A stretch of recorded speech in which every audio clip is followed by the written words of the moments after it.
Ladies and gentlemen, the future is bright because we got to wear the shades. That's right. It's lightning round time. It's Kevin Tompkins. It's Britt Flynn. It's Andrew Cooper joining us today from Football Guys. Good friend, good compadre, has never met a police department. He is not called on his iPhone. Mr. Dave Kluge. Dave, my man, how are you? Doing great, man. Always a good time being on here. I think this is my third or fourth time being on the show now. Always love chopping it up with you guys. A true veteran. Except for Andrew. Lightning round. I mean, when I say you guys, I mean Kevin and Britt, obviously. Coop's just here. Is it because right before this I just showed up and added a bunch of Bears as overpriced to the show sheet? Is that what it is? No, I'm actually going to agree with you on all of those. I mean, I've even been saying as like the biggest Justin Fields tout last year, I don't want nothing to do with Justin Fields as ADP. You know, I'm sprinkling him here and there because I have to, but I mean, it's just kind of crazy how far up draft boards he's getting pushed right now. Let's get right into it. So we get right into it. Honestly, that's the one that I put on the show sheet as Justin Fields. But hey, we got a Bears expert, boots on the ground here. Why don't you give us a little rundown of why you're poetic. Yeah, I mean, I really haven't dove too deeply into it. Still kind of going through my process. You know, I was just in Hawaii for a couple of weeks, kind of getting plugged back in right now, acclimating, going through my projections and rankings. But really what I'm looking at with Justin Fields, I mean, I don't think that he is a terrible pick, but he's getting drafted so close to his ceiling right now. Really, I'll just put an umbrella over all of these elite quarterbacks and where they're getting drafted on Underdog. It's tough for me to stomach a second round ADP or a third round ADP on a quarterback, passing up on some of the running backs and wide receivers that are there. But people are kind of betting on Justin Fields to take a huge step forward as a passer, and it could happen. But that high-end range of outcomes is already baked into his ADP. There's no, hey, we can take a chance on this guy in the 7th or 8th round and maybe he steps up. They're already expecting it to happen. So I feel like right now we're just drafting him as close to his ceiling as he possibly can be. Exactly, dude. And it's like if last year we drafted Jalen Hurts at like QB3, right? Where last year was a value and it came through. But this year, if he comes through, you're going to get what you already paid for, right? And if he doesn't come through, it's going to be ugly. And people forget that Josh Allen, like his first year, his completion percentage was like 52%. We were wondering if he was going to actually be an NFL quarterback, right? The rushing was there, which is why he was fantasy relevant. The second year, that only went up to 58%. He went up from like not even close to NFL caliber up to QB 32, which is still an improvement to unacceptable. It was the third year where he became the guy. So there's a real chance that Justin Fields this year makes an improvement, and it's still not an improvement to QB 5. Like he could improve to the point where we say, hey, this guy's going to be the QB moving forward, but that doesn't mean he's immediately going to go to the Super Bowl and be Jalen Hurts. So that's QB 5 just too rich for me. Yeah, and I mean, Underdog is just sharp right now. It feels like all of the edges that we've had in years past are just gone. Like where it used to be like, hey, we can get these like rookie quarterbacks that we know are going to be rushing the ball. And like where Anthony Richardson 2 or 3 years ago would have been going in round 17 or 18. Now you got to pay up for him in like the 8th or 9th round. Like all of these edges that we're so used to having in best ball are just off the table this year. It's wild, dude. We got to stop sharing our tricks on Twitter, right? We have to stop doing these podcasts and telling people don't draft these people or do draft these people because everybody is catching on and it's really doing a disservice to us. But I want to ask if, you mentioned that Justin Fields was going in the 2nd round. Like if you can get him at the end of the 3rd, early 4th, like is that someplace that you're willing to take him? Or are you like, what's the highest place that you would be willing to take Justin Fields? So I think second round right now is just Mahomes, Hurts, and Allen. Fields is going more towards the 3rd round. But, overall, when I'm looking at ADP, Burrow, Fields, Jackson, Allen, Hurts, Mahomes, they're all just getting drafted higher than I'm comfortable. And I get it that there is a big edge that you can get if you get one of those elite quarterbacks. But the edge comes from drafting those guys with a later pick and then getting those points above replacement level. So if you're paying up for that guy, I don't know if you're necessarily getting that edge that you got in years past. So, I mean, you got to play the game to some extent. So I'm drafting Justin Fields here and there, trying to stack him with DJ Moore just in case things do work out for the Bears. But he's not a guy like last year where I had 28% exposure on him. I'm not going to have anywhere near any exposure on those quarterbacks that are near the top end of the draft boards. Right. And I run into that problem. It's a tier problem for me, whereas I don't put him in the tier with Jalen Hurts and Josh Allen, and I don't like drafting the first player from one of those tiers. when he comes around, I look at it and I say, oh, well, I'll just wait. And there's so many QBs I like: Joe Burrow, Justin Herbert, Trevor Lawrence, all these guys I like. Sean I Watson. go, right. I say, I'll just wait and take one of those. And then I wait too long and I miss those guys. And then I panic.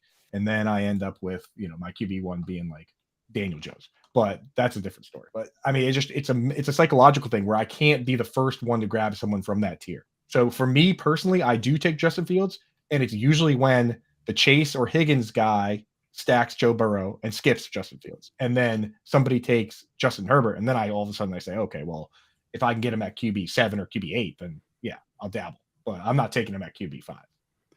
Yeah, it's a tough proposition. With all these elite quarterbacks, you're looking at them. They're the last week or so, they are starting to slide back. Like I've seen, we took Josh Allen in our Best Ball Mania draft in the middle of the third round. Like Josh Allen is the one that's sliding the most.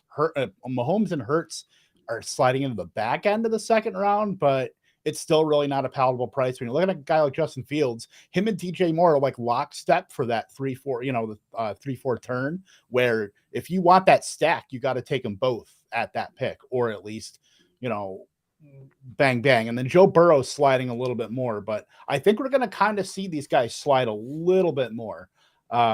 Not to where you feel a little bit better about selecting them, but it's still a pretty prohibitive price when you're looking at guys like, a guy, I know Anthony Richardson had that big rise, but you're still taking him in the 8th round where, it's the opportunity cost of, do I take Anthony Richardson in the 8th round if I'm projecting him to lift all the votes in the Colts offense, or do I want to take Justin Fields in the 4th where, they're going to run the ball a bajillion times. Fields is going to certainly get his, but is he going to have the passing upside to make it worth a 4th round pick to select him? So that's the kind of where you got to make your decisions there in the draft. But, there's still 9th, 10th round quarterbacks like Tua.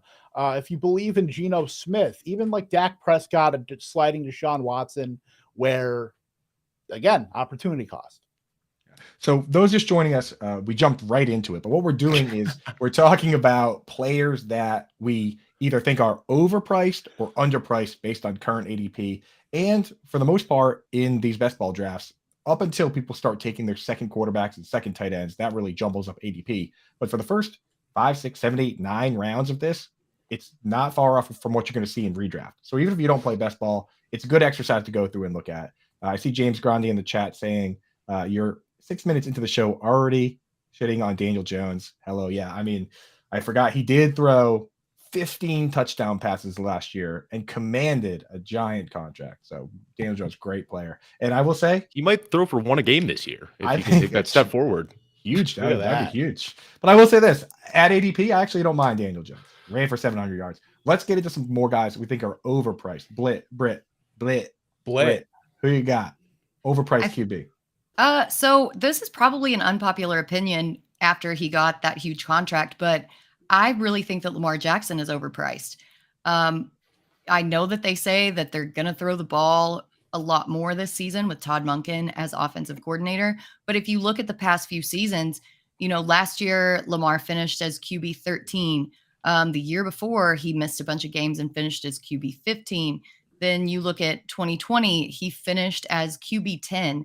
I mean, if they are going to throw the ball more, I think that he really loses that rushing upside that has propelled him into the top of the leaderboard. And going as QB4, for me, when you've got guys out there like Justin Herbert, you've got Trevor Lawrence, you do have those Dak Prescott, Aaron Rodgers types, like in that mid 15th to 11th range.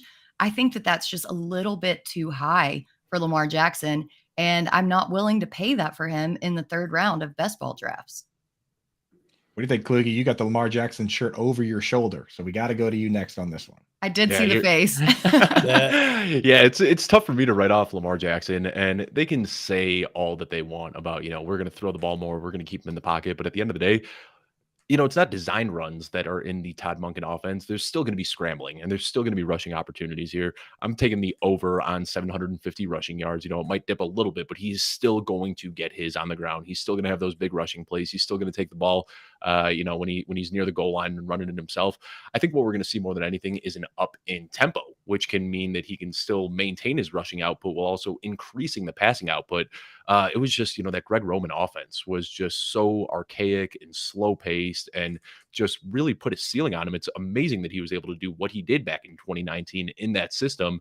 So, it's tough for me to write off Lamar Jackson, somebody who can just score from anywhere on the field at any given time. And now he's surrounded with the best pass catchers that we've ever seen throughout his career. So, I think that he's accurately priced at QB4. I don't want to put him ahead of Josh Allen or Mahomes or anything like that, but I'm very comfortable taking him as QB4. Yeah. I mean, I'm going to kind of split the difference on this one between where Britt's at and where you're at. I do think he's the QB4. If this were a regular redraft league, though, there's no chance I draft him at pick 33. Like, I'm just not doing that. And I think that in best ball versus regular drafts, some of these guys will move down a bit, because there's a lot of people that just say, hey, I'll take QB 12, knowing that QBs 14, 15, and 16 are all going to be on waivers, right? So there's a world where he becomes a lot cheaper. I'm not taking him at this spot in redraft. In best ball, I might, though, simply because we're drafting so many of these leagues that you want these high risk, high reward players, right? If there are growing pains and he stinks, whatever. It's one of my 100 underdog teams that are not going to win, right? But you got to have exposure to some of these guys that have crazy high upside, and just imagine a world where he throws more. And as Kluge points out, maybe he runs just as much, right? So there's a real possibility that he is the Lamar Jackson that won the MVP, and that Lamar Jackson only needed to throw 35, 36 touchdowns. So it's not like he has to throw 50 because he's going to run for 8, 9, 10. So I think there's a possibility. Like QB4, I like. It's just a 33 ADP I don't like. And I think you hit on it a little bit, but it's because you need two quarterbacks. I mean, once you start getting in single quarterback redraft leagues, we're going to see Lamar Jackson fall where he should be. The 6th, 7th, 8th round. It's just the two quarterbacks you need in best ball push all of them so high up the board. I'll tell you what, there is a spot where I've been taking him, and that's sometimes, his ADP doesn't really reflect it, but sometimes other people aren't drafting quarterbacks, and I can just at one of the turns stack Lamar and Mark Andrews, bing bang. I got them in a Fantasy Alarm member league that we did just 2 weeks ago, where I got them both bing bang at the turn. So if I can do something like that, pull a maneuver that way, I always draft Lamar first before Mark Andrews. But if they're both there, then I'm willing to say, hey, let me force someone else to draft Mark Andrews. And then if he falls back to me, I'll take him. So a little bit of strategy there. But yeah, 33, I don't know if I love it. What do you think, Kevin? You taking him there? I mean, I'm taking him just for exposure purposes, really. He sits in between those two. He's almost like in his own tier, where you've got Allen, Hurts, and Mahomes, and then you've got Lamar, and then you've got the Fields, Burrow, Herbert. So he's kind of in the exact middle of those. I think he's closer to the first tier, honestly, because a healthy Lamar is as good as those top 3 quarterbacks. Like, we saw him put up 40-point weeks when he was healthy. The first 2 against Miami, and I forget the other against New England, put up 42 and 40 fantasy points each. And then, obviously he got hurt, came back. They lost Bateman. They lost, they were running out the corpse of Devin Duvernay and Demarcus Robinson and guys like that. So a little bit tougher, but yeah, to Kluge's point, if they pace up, if he's running as much when they pace up, when they're passing more, like, he can clearly be the QB1. He can give you the spike weeks you need, especially in tournament play. So, QB4, I think, is just fine for him there. Yeah, I had no problem with it at all. And overall, I mean, you hit on it a little bit, but who he had to play with last year, I mean, like James Prochet and Devin Duvernay as his leading receivers. This is a huge upgrade now with a healthy Rashad Bateman, Zay Flowers, even Odell Beckham. I'm not totally sold. I think that he was overpaid and whatever, but he's going to be realistically like the 4th receiving option in this offense. It's just, this is the best supporting cast that he's ever had. Yeah. On the flip side, I am never drafting Odell Beckham. I don't know about you guys, but that is like, I talk about Dalton Kincaid being one of the worst. I think I might actually have to. I think I might have to revise that for Odell Beckham being the worst pick on draft board. All right, Kluge, who you fading?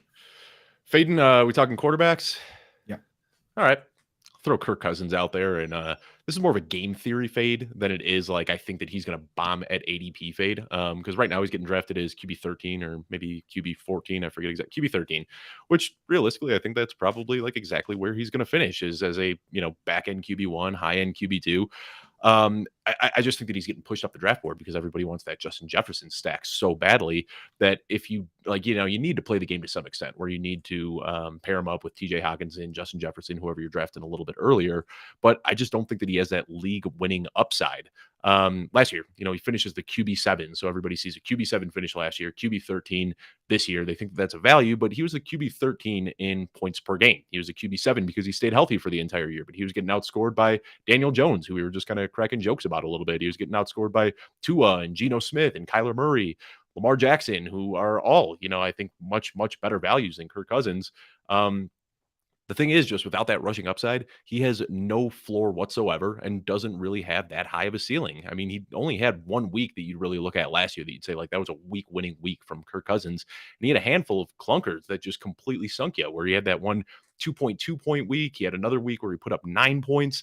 So I don't think that he's the type of guy that's going to lose you your season, but I don't think that we're going to see somebody take down a quarter or a tournament with Kirk Cousins as their QB1. There's so many guys that I would prefer outright that are just getting drafted after him, like Daniel Jones and Geno Smith, who I already mentioned. But then once you start looking at the ADP values, Jared Goff, Russell Wilson, there's so many guys later down the board that I'd prefer over Kirk Cousins. So I don't think that he's going to bomb out and finish as QB 30 or anything like that. I just don't anticipate seeing Kirk Cousins on any winning rosters.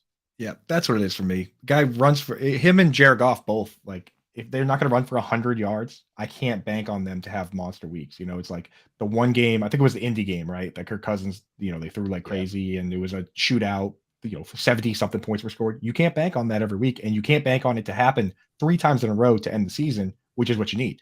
But you can bank on, like Lamar Jackson, on the other hand, Ravens get into a shootout. Then the next game, he throws 2 touchdowns and has a rushing touchdown. And then they get into another shootout. Like, you need different variables to get there. And Cousins just doesn't have enough, man. He's just straight up untoasted. He's just bread.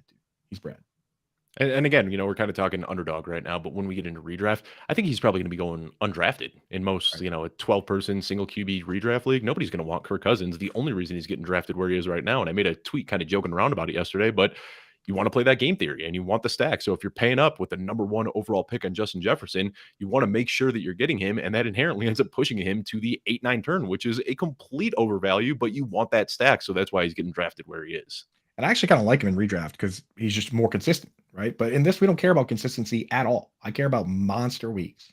So, Coop, we just talked about Kirk Cousins on my show, The Launchpad, a couple of weeks ago, and I actually gave you a shout out while we were talking about Kirk Cousins. You talk about the yin and yang theory with tight end. I think it's very applicable to quarterbacks as well. And Kirk Cousins is the perfect, safe, get you through the first few weeks. You know that you're going to get, 18 to 22 points every single week, but you pair him up with a guy like Anthony Richardson or Trey Lance or maybe Brock Purdy, if that's what you want to go. But I think that he is the perfect, safe option if you want to deploy the yin and yang theory at the quarterback position. And you can start, their schedule starts Buccaneers, Eagles, Chargers, Panthers, Chiefs. So there are some shootouts in there where you just throw Kirk in there and try and find, the high upside guy. You stash Mac Jones for the Bill O'Brien offense. And I'm just kidding. But if you're sitting there in week 12, 13, and you're still relying on Kirk Cousins, you're probably not feeling too good about your team. Exactly, dude. And that's what happened to people with the yin yang last year, where they thought they were just going to rely on a Zach Ertz or a Gerald Everett, and the wheels fall off. You have to find the breakout guy. So, what about you, Kev? Did you give us? You got to give us your guy you're fading here at QB. Yeah, it's a guy that I don't understand how he's getting drafted right now. Maybe it's Kyler Murray. Like, there is a very real, with his injury, there's a very real chance he doesn't play at all this season. Like, if we know the Cardinals just outright releasing DeAndre Hopkins, like, they're starting the rebuild. So why would, if they feel like Kyler Murray's their guy, why even let him play meaningless games with, as Coop would love to say, the ghost ship? Like, they're the ghost ship right now. Why throw your franchise quarterback into those murky waters? And even in the 14th round at QB 22, just give me, I'll take Matthew Stafford. I'll take Bryce Young. I'll take a shot on Brock Purdy. I'll take Kenny Pickett. I'm not. He's like completely hands off for me. I just don't think that he's going to be able to. Even if he does play, is he really going to do enough to help you out as a QB2 or a QB3? Like, he's pretty worthless to me. That's exactly it, man. We've talked about drafting guys who are hurt at the beginning of the season. Like, injury risk is always there, but why would you draft a guy who's already hurt, who you know is not going to play for at least a few weeks, most likely 6 or 7? I mean, why would you waste a roster spot on that guy? So I'm in total agreement with Kevin. If they come back, because this team, the over-under, Kluge, have you checked where it's at now after all the moves that they've done? 4.5 wins, bro. 4 in a 17-game season. So, like, they're going to come back and have probably 0 wins, right? Playing with Colt McCoy or Clayton Tune or whatever. And then they're going to have Kyler Murray scrambling around on a freshly repaired ACL in his first couple of games back. Like, the Kyler Murray that, like, he's not going to, even if he plays, why would you have him play like the Kyler Murray before? Like, you're just trying to get through this season. So, yeah, I'm with you on that. Like, so there's a chance he doesn't play, but. A couple months ago, I was, drafting a lot of Kyler Murray and just seeing him as somebody you can draft this guy late. He's going to be that end of season hammer that can help you out in tournaments. And then Blake Allen Murphy, I'm not sure if you guys are familiar, writer and podcast host at Revenge of the Birds.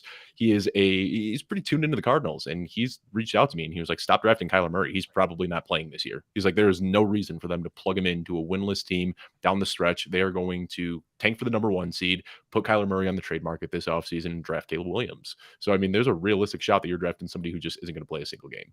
That's why I just wrote the scratch ticket article where it's like, guys, week 1, we find out what happens. On the very last spot of a bunch of my Superflex dynasty teams, I'm throwing Clayton Tune on there just to see if he gets the job. If he doesn't, then I'll just drop him, because you always want to have guys that are available to drop, right? Those roster spots are important. If he does get the job, hell, maybe I'll start him for a bye week. Maybe I'll try and flip him to the Murray owner. I don't know. Maybe I'll drop him anyway for that waiver ad anyway, because you got to have guys that can drop. I always see so many people load up with all these handcuffs that they're never going to use, and then you end up dropping them before they even pay off. Might as well use those spots on guys where we're going to get some info week 1. Week 1, he'll either be the starter or he won't. So I'll have info and I'll be able to make a move. So side note there. But let's why don't we get some running backs? Kev, why don't you jump in, since you had to wait so long for your pick last time? Jump in and give us a running back that you don't really love. I'm going to piggyback on Dave's here. It's Dalvin Cook. I'm really not feeling him at the where you have to draft Dalvin Cook, which I believe is RB22 in the 7th round. That's about the end of the wide receiver dead zone, where I'm trying to make sure that I have a bunch of wide receivers. That is really kind of the tier gap in the running backs too, because after Dalvin Cook, after DeAndre Swift, you're looking at Cam Akers, Madison, Pacheco. Madison I'll draft, but Pacheco I'm really not. And then clear tier gap there with James Cook, Javonte Williams. I just think he's priced probably more into that James Cook, David Montgomery spot at the, certainly as our low end, mid-range RB3. But just where he's going, I would much rather have to take my shot on who I think is going to be elite quarterback in Trevor Lawrence at a better price. If I'm not taking the elite quarterbacks, if I want to dip my toes into the elite tight end and take a Darren Waller or even a Dallas Goedert, who I'd like probably more than Britt and Coop. And then, taking my shot on guys like Tyler Lockett, Treylon Burks, George Pickens, Jahan Dotson's, guys like that. The wide receiver 4s, wide receiver 5s. You got to have the wide receiver firepower to be able to, certainly survive in tournaments. But I think he just goes at a really weird spot to me. It's not really a fade on the player. I mean, whether he plays in Minnesota or elsewhere, it's just where he goes in drafts currently. I'm not just pulling the trigger on him. Kevin, I'm just happy, man. It took 3 years of us being friends for us to finally agree on a take. 3 years, and we finally found one. We did it. Ladies and gentlemen, we did it. Yeah, I can add to it a little bit. And really, I think everybody thinks that he's going to get traded to Miami and, it's going to be great for his fantasy value. I'm not sure there was a better situation than what he was in last year in Minnesota. He was getting one of the best workloads in the NFL. He was 5th in snaps, 5th in opportunities, 6th in carries, 2nd in routes run. And he was the RB15 in points per game with those opportunities. Despite seeing passing down work and goal line work, he was the RB51 in fantasy points per opportunity, career low in rushing yards over expectation, career lows in yards after contact per attempt, career low in broken tackle rate. It's Dalvin Cook. And I think people get enamored by the name value that it's Dalvin Cook. This guy has been a fantasy stud for the last 6 years, but Father Time's undefeated, and he is knocking Dalvin Cook out right now. So I think even if he does end up going to Miami, he's not going to see anywhere near the workload that he saw last year that made him so valuable. He's going to be in a pretty frustrating committee with the other talented backs that they have there. So I think the best case scenario is that he does stay in Minnesota, where they feed him and he could be his inefficient self and still stumble into a back-end RB1 finish. But I don't think he gets that workload anywhere else. Yeah, well, I'm still drafting him just because I think he probably ends up staying there. If they were going to cut him, right, they could have cut him and used the June 1 designation before June 1. Like they could have used it on Adam Thielen. They didn't. So it's not a matter of waiting till June 1. I think if he's good, like they're waiting for a trade, but I don't know, maybe there's no trade market and then he does get cut, but I think he's just going to end up playing for the Vikings. So at this stage, I'm just taking him a couple now. The thing is, if he does, the longer he stays with the Vikings, and if it's announced that he will stay with the Vikings, I'll actually probably stop drafting him because his ADP is going to go up. Like I'm just trying to get some now just in case it goes up, because I just don't see a world where it goes down. Right? Yeah, that's the argument with that is the closing line value. Because if he stays, you're getting a couple rounds of value. Because if people know, if the market is like, all right, he's going to be here, Dalvin Cook is a 4th round pick, at least. So that's one of those picks where it's like, if you are going to draft 100 teams, you draft a couple. It's like I was betting on the Heat to beat the Celtics, even though I'm a Celtics fan, because of the market, right? But do I want that to happen? Do I think it's going to happen? I didn't, but hey, you know what? I won $200. So here we are. It's all about the bottom line. Yeah, we got to fly through these. I just want to throw one name out there that I just don't feel good about drafting in this format, best ball, Dameon Pierce. And the concern I have for him is that he graded out very poorly in pass blocking. Outside the top 124 backs, they brought in Devin Singletary, who ran the 5th most routes of any back total, 6th most if you don't count playoffs. But the guy plays.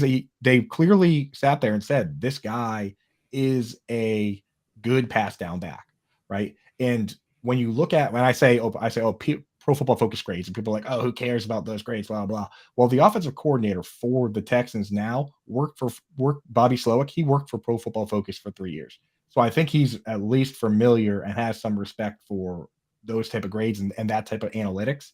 And then they brought in a guy that does exactly the thing that the other guy doesn't do good. So that's my concern, is that we know that Austin Eckler can be the RB1 while never having a 1,000-yard season. Meanwhile, Philip Lindsay can have back-to-back 1,000-yard seasons, but he can't pass blocks, so he just fizzles out. That's my concern for Dameon Pierce. I'm just not taking him as a RB20. I'm not taking him at all, anywhere. And then you look at the George Pickens. Go ahead, Britt. I was just going to say, you look at the whole coaching change that happened with the Texans and bringing over D'Amico Ryans.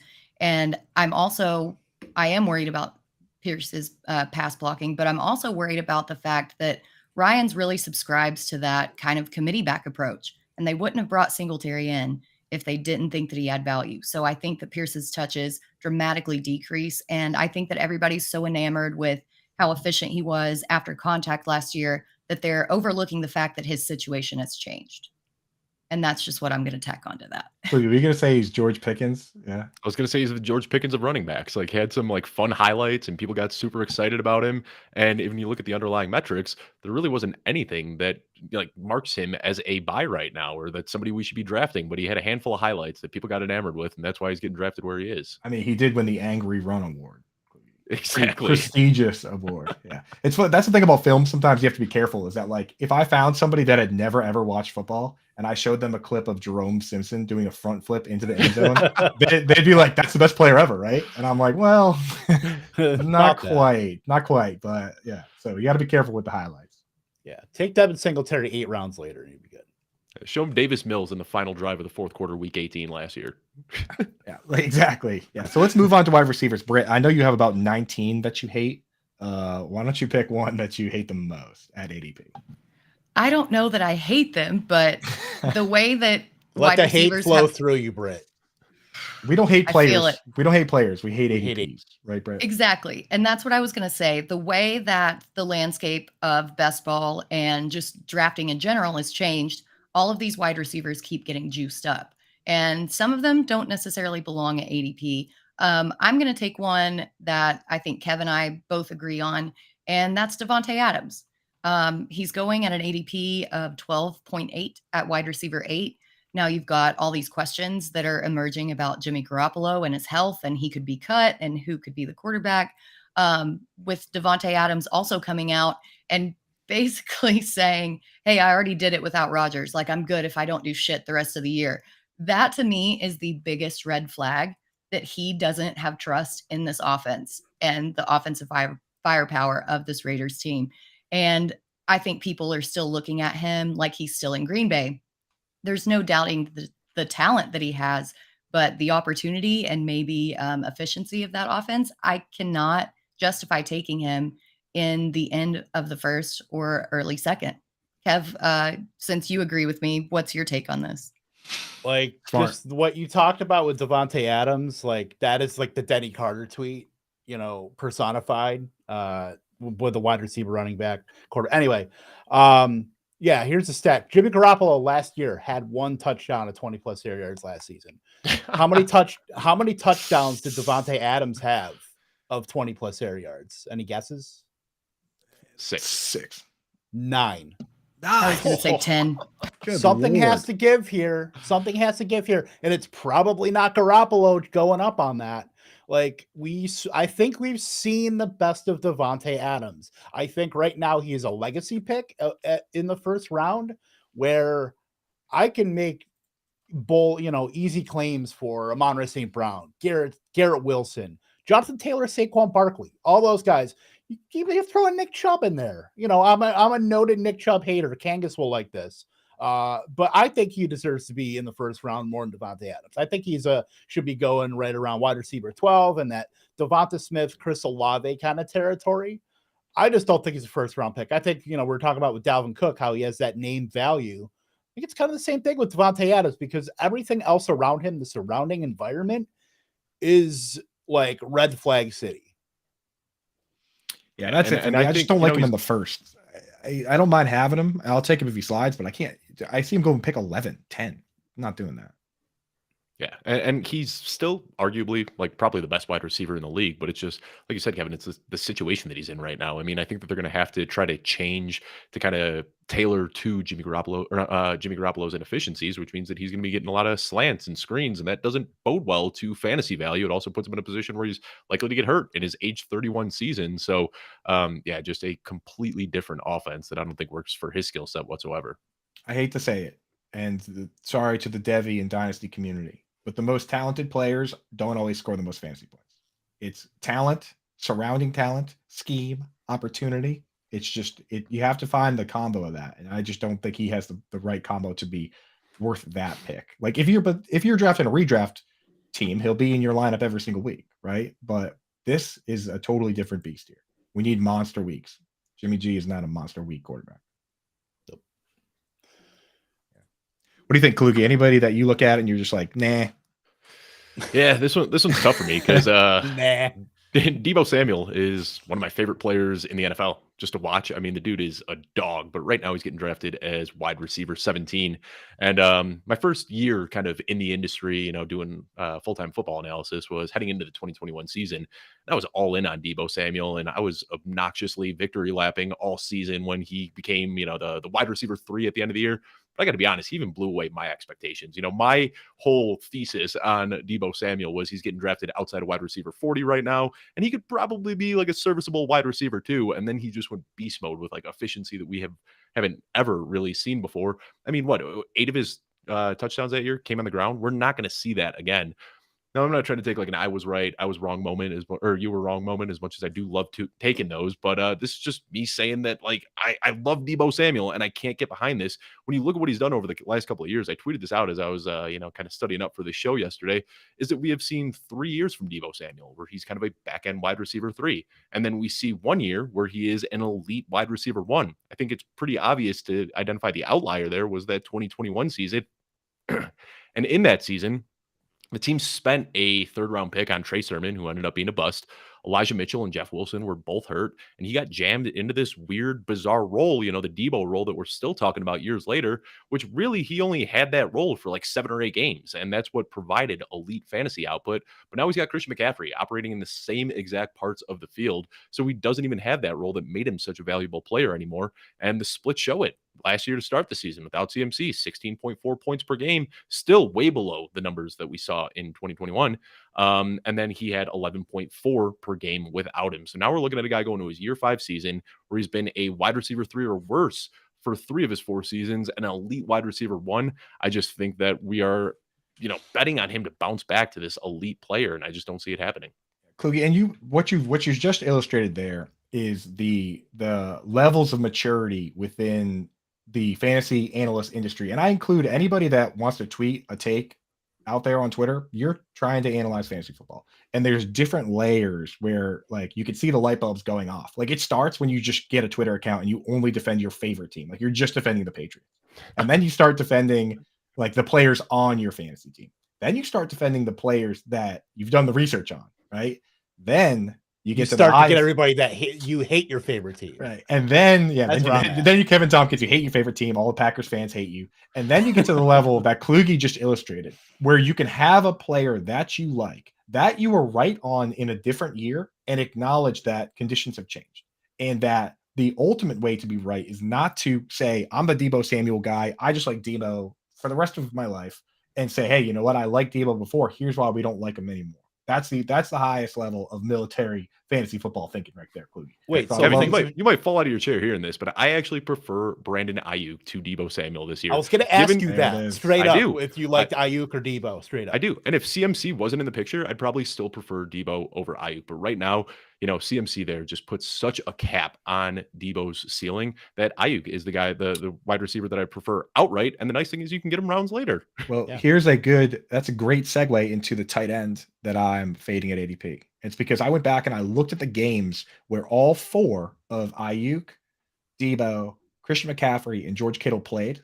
All 4 of them on the field at the same time. Various injuries, blah, blah, blah throughout it. But when they all played, Deebo and Ayuk both got 48 targets, same number of targets. Christian McCaffrey was actually 3rd with 34, and George Kittle was behind all those guys with 28. I worry, and obviously somebody on Twitter was like, oh yeah, but what about when Brock Purdy was quarterback versus when Bo? So I actually had to break it down even further just to spite this fella. So I went and looked up in all situations, everybody listening, all situations, George Kittle was the 4th target on the team. So when Kluge comes out and says he doesn't mind Ayuk or Deebo, I mean, statistically speaking, they both got the same targets and one runs a higher ADOT. I don't think that's crazy. But with George Kittle, his value was propped up pretty heavily by touchdowns. He was basically, as much as I hate to say it, he was Robert Tonyan last year. He was a top 5 tight end because he had 11 touchdowns. Not as bad as Robert Tonyan, because Tonyan had 50 targets or something like that. It was just ridiculous. But I'm just saying that 58. We need either 90 plus targets or 10 plus touchdowns to have top 5 upside. Last year, George Kittle did not have 90 targets. I don't think he had 80. So I just worry that when, he's obviously going to have his games, but the days of George Kittle using his crazy speed to have 3 70 plus yard touchdowns, probably not happening anymore. I mean, he's probably still pretty fast, but is he the guy that's going to have multiple 70-yard touchdowns? I don't know. So I worry about George Kittle. I'm just at tight end 4. I'm just saying, hey, what does George Kittle do that I can't get from Dallas Goedert? I mean, Darren Waller, he could lead his team in targets, right? So I'm there with you. And, it's just not a pick that I'm making at that spot, because if I'm going to take a tight end at 4, he needs to have upside of being tight end 2 behind our Lord and Savior, Travis Kelce. I'm just not quite sure Kittle has that right now. And then you factor in his injury history and the quarterback uncertainty, and nothing is falling into line for George Kittle. Right. George Kittle was already had to be such a unicorn. He's the only tight end in the last decade that is blocked on 15% of his pass plays in a season and still finished top 5. If he and that was the year that he had the 70-yard touchdowns. Like, if they just do what they want to do and use a fullback and have him block and spread the ball around, I'm just not sure it's going to be as fun as people think it it should be, Right. Yeah, and we're so used to George Kittle being this stud, but Kluge will be right back, I would hope. But yeah, things change. We have to adjust. Information, man. New shit has come to light. Maybe Kluge just really likes George Kittle. Oh, there he is. He's back. I'm back. I don't know what happened there. I got a new internet last week and clearly doesn't like me. Hey, you're Take it back to the store and get a brand new internet. So that's actually what I did. Moved into our new place and we didn't have fiber out here, so I got Xfinity. Had Xfinity for a week and it was terrible. Just switched over to a fiber network last week with MetroNet and hardwired in, but lost my connection there for a second. So I'm not really sure what's there happening. goes our sponsorship with Xfinity. So unbelievable. But we do have a sponsorship with Underdog. So if you want to get down on what we're talking about here, draft a bunch of leagues, use promo code Fantasy Alarm. They'll match 100% of your deposit up to $100. So if you put in 20, they'll match 20. You put in 100, they'll match 100.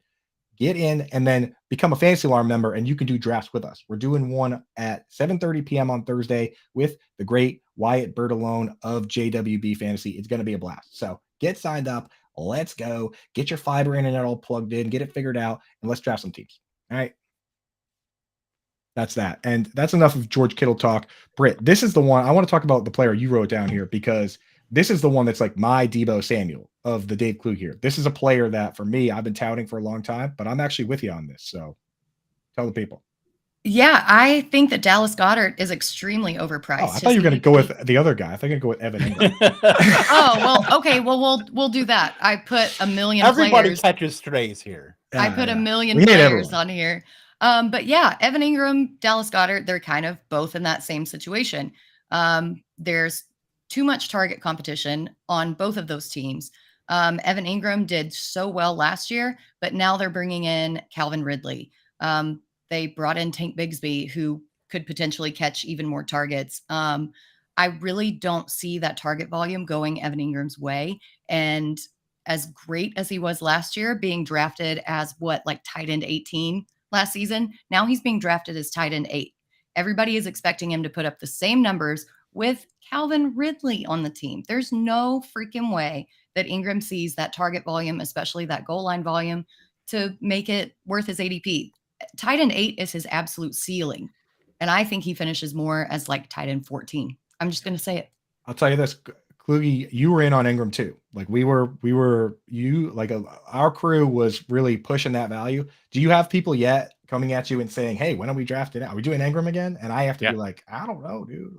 Yeah, I'm off on Ingram this year as well. I think, Britt, you summed it up perfectly. I just don't think that there are enough targets to go around. Zay Jones was another guy I liked last year that I can't stomach. I think that we're going to see a offense that's just hyper funneled through Christian Kirk and Calvin Ridley. I don't know if there's going to be enough around for anybody to really be relevant.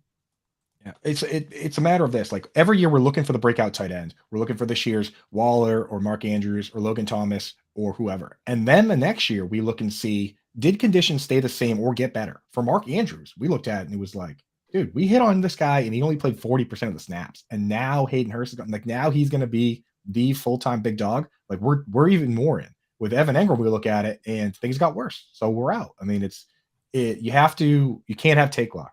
You really can't. So I'm with you on that. So we've talked about we've aired our grievances here for 43 minutes. We got 15 minutes here. Let's end on some positivity. Let's talk about some guys that we don't think the market maybe values properly. Guys we think should go higher, certainly values that we can get. Dave, what about you as far as quarterbacks? Give me one quarterback you think is the market is mispriced. This is gross, and I'm almost embarrassed to say this. Wanted nothing to do with Russell Wilson last year, but now he has been so suppressed in value. He's actually getting drafted lower than where he finished last year, despite all of his situation around him getting better. Bringing in Sean Payton, beefing up that offensive line, giving him the safety valve that he needed in Samaje Perine. For some reason, he is getting pushed down to quarterback 18 right now, and for me, I just can't help but look at last year as his outlier season. Career low in touchdown rate, career high in interception rate. And, I'd try not to play psychologist and get inside the head of an NFL player, but he spent a decade with the same coach on the same team in the same exact scheme. it's understandable that maybe there were some growing pains last year.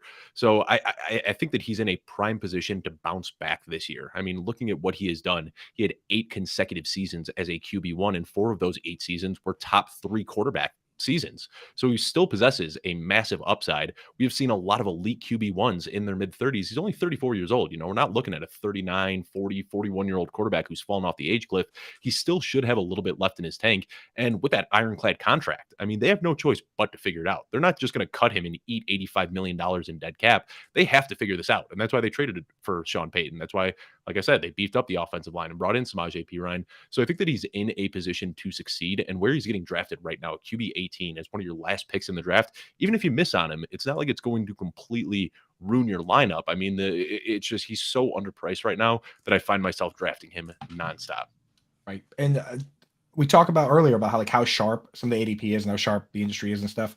One of the places that you can find value that Kluge clearly is targeting here is stigma, right? If there's a certain stigma around a player that isn't entirely related to on-field business or what's actually happening, then you can get value there, right? I mean, people look at Russell Wilson and, with all the memes and all the expectations, everything last year, they've overcorrected. That's what he's pointing out here. And to the point where, like you said, if he's as bad as he was last year, he'll be worth QB 18, right? Like so, and we expect him to be better. Most people, if you ask them, they'll admit, even the people that don't draft him say, yeah, well, we expect him to be better. Well, of course. I mean, it's like, so yeah, draft him. Like at QB 18, It's risk-free. So I'm in with you on that.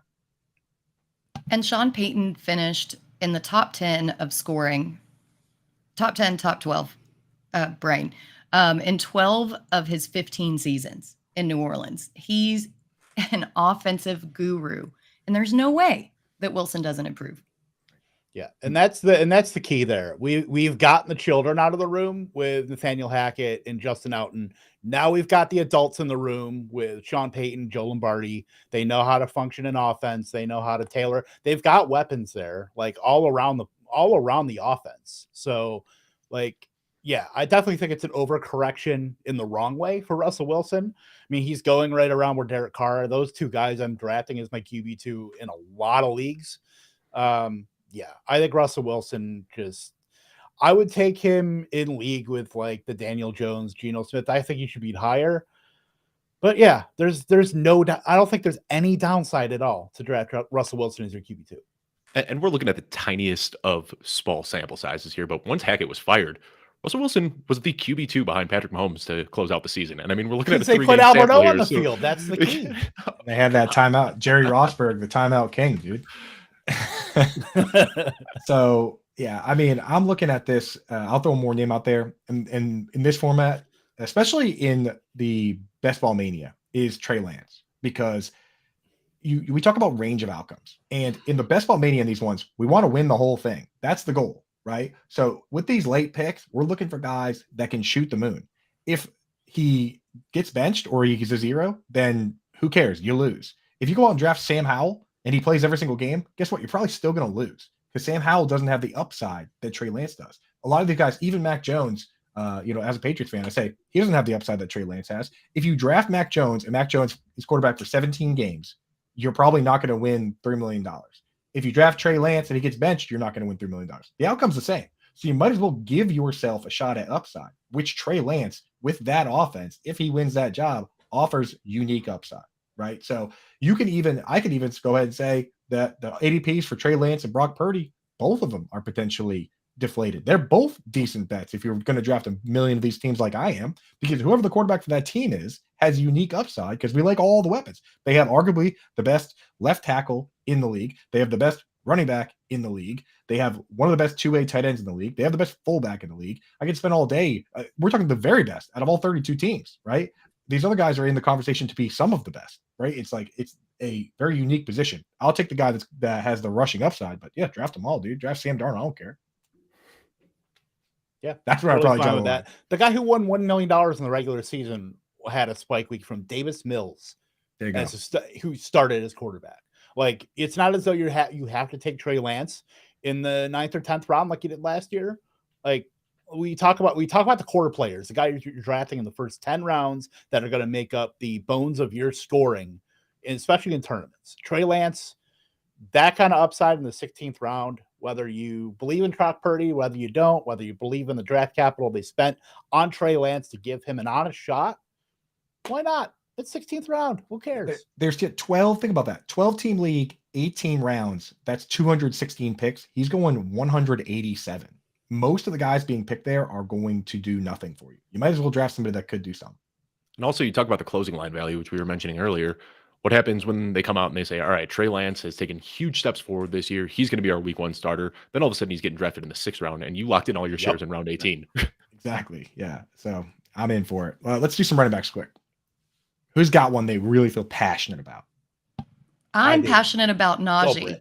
I'm just going to say one real quick. You got out passionate there, Kev. I'm sorry. I think Najee got just with the foot injury, the poor offensive line play, everybody just crapped all over him last year. But towards the end of the season, he still finished as like running back 13.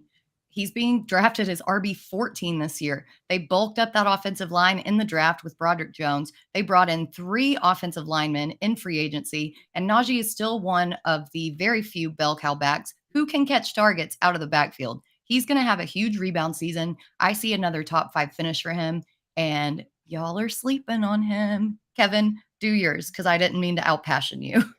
Yeah, you know, it's all right, Brett. I will always defer to your passion over mine. That's just the way we do things around here. Kendre Miller could be the key to winning any of these best ball tournaments, even your late, your regular redraft. He did an interview with Matthew Berry recently, last couple of days, talking about his pass catching. If Alvin Kamara is out for 6 games, 8 games, even more, like, is Jamal Williams going to be taking a lot of that? No, it's going to be taking some touchdowns, but Kendre Miller is going to be the one that benefits greatly from the Saints' overall offensive environment now with Derek Carr, those pass catchers. Kendre Miller, it can, out of the gate, if Kamara is suspended before the season, we know what that's going to happen. Yeah, 134 ADP at RB 44. Kendre Miller could be the guy, could be the quote, dare I say, skeleton key to winning Best Ball Media. Yeah, I'll say this about Kendre Miller, that I pulled up all the second, fourth, and overtime last 3 minutes to see who got the most targets and for running backs, and it was obviously Austin Eckler 1, Christian McCaffrey 2. Josh Jacobs was 3, and those guys were kind of above everybody else. So Derek Carr, not afraid to go to the running back in the 2-minute drill situations. That sounds good for Alvin Kamara if he's there. If he's not, like you said, that's Kendre Miller's job. So yeah, and I don't pretend to be something I'm not, but I'm not a college scout by any means, but I watch a little bit of college in season, and it seemed like every time a TCU game was on, Kendre Miller would make some play that would just leave me like slack-jawed. Like, this kid is unbelievable. He's got a ton of talent, and this is a great opportunity where he can easily walk into 200 touches as a rookie. And you know who else went to TCU as a running back? LaDainian Tomlinson. So there you go. Pretty much the same guy. That's how that works. There you go. One running back jersey I have. Wide receivers. Kluge, what are you doing? Who you liking? Who do you got a lot of? Christian Kirk is a guy that I just can't help myself from drafting as much as I can right now.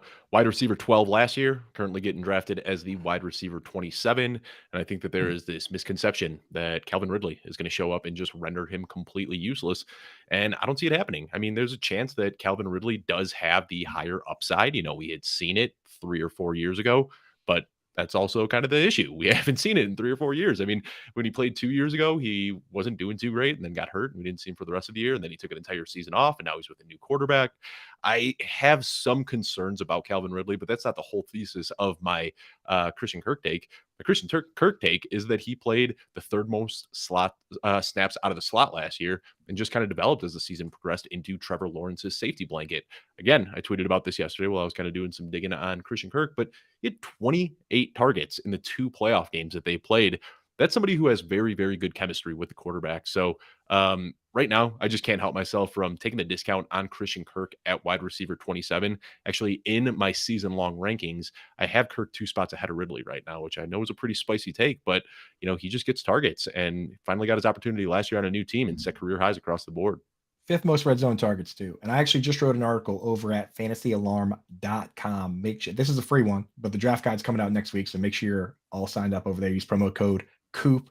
Get 50% off next 6 months. You also get 7-day free trial. So you check it out, see if you like it or not. You will. But if you don't, then then you don't have to pay for it. So check that out. But that article's up right now. And an important thing for Kluge's take here is that you want to find the guy that's coming out of the game for 2 wide receiver sets. Last year, it was Christian Kirk in the slot. Then he would move to flanker for 2 wide receiver sets. Marvin Jones would come out of the game. Zay Jones would stay in the game. This year, Christian Kirk's role, it's not going to change. Ridley does not threaten what he does as a player. Zay Jones probably falls into the Marvin Jones role, and he probably should because he was getting absolutely vaporized against guys like Sauce Gardner or even Jeff Okudah. Like two catches on 7 targets, that is a whooping, dude. That's a champagne night for Jeff Okudah. And Jeff Okudah got traded for like a 6th-round pick. So in that situation, it's going to be Zay Jones that's on the outside, in my opinion. So I'm fully there with you. I want to give a quick tight end take. We talked about guys we don't like. You mentioned Dallas Goedert, George Kittle, Evan Engram. For me, that tells me Darren Waller is the guy that we want of that group. I think he should probably be going a little bit higher. I love the fact that he doesn't. I like sitting back and I just wait for someone else to take Kittle and Goddard, and then I say, oh, boop, boop, boop, Waller, smell you later. So that's what I'm doing there. Britt, tell everybody what you got coming up next. I know you got to run. Yeah, so I'm going to jump out a couple minutes early because we've got a special international edition of Her Story in the Making. We're interviewing Hannah Rowland from the UK and 5 Yard Rush. So I'm going to run and get ready for that, but you guys take us home. Britt, take it easy. Those 5 Yard Rush guys, they crack me up. The whole crew over there. They're the best. Yeah, they're good. So I'm going to be tuning in. That's coming up right after this, everybody, on this station. So make sure you hang around. I'll be hanging around in the comments. Before we, Britt, get out of here. Go. Before we wrap this up, Kluge, tell us where we can find all your stuff. The thing about you is that you're so amazing with your Twitter that if they just follow you on Twitter at Dave Kluge, they kind of get everything. But tell us what you guys got cooking up at Football Guys behind the paywall. Yeah, I mean that's really the biggest thing is just follow me on Twitter. I'm pretty good about marketing all my content there. But yeah, over at Football Guys, that's where all of my content is exclusive. All the written stuff is except for our dynasty stuff, that's paywalled. But all my redraft stuff, which I'm focusing on right now, is going to be free. But I don't want to say too much, but I'll tease it a little bit. We got a new rankings platform that'll be coming out later this week that is the most customizable set of rankings that I have ever seen. So be sure to check that out. Should be dropping hopefully on Thursday, but I don't want to give away too much. Very cool, man. That's awesome, dude. Yeah, you're pretty good about sharing your stuff, man. Everything, your knowledge. So that's why you're a good follow, man. I appreciate you. Appreciate that. Sure. And Wendy chiming in, Kluge needs to follow me. His lovely wife already does. Dang it. I will say this, Kluge, your wife still owes me a pie. Same. Don't you forget it. Because I was in Denver and they were supposed to bring me a pie, but they left it on the countertop. I'm sure you enjoyed it later.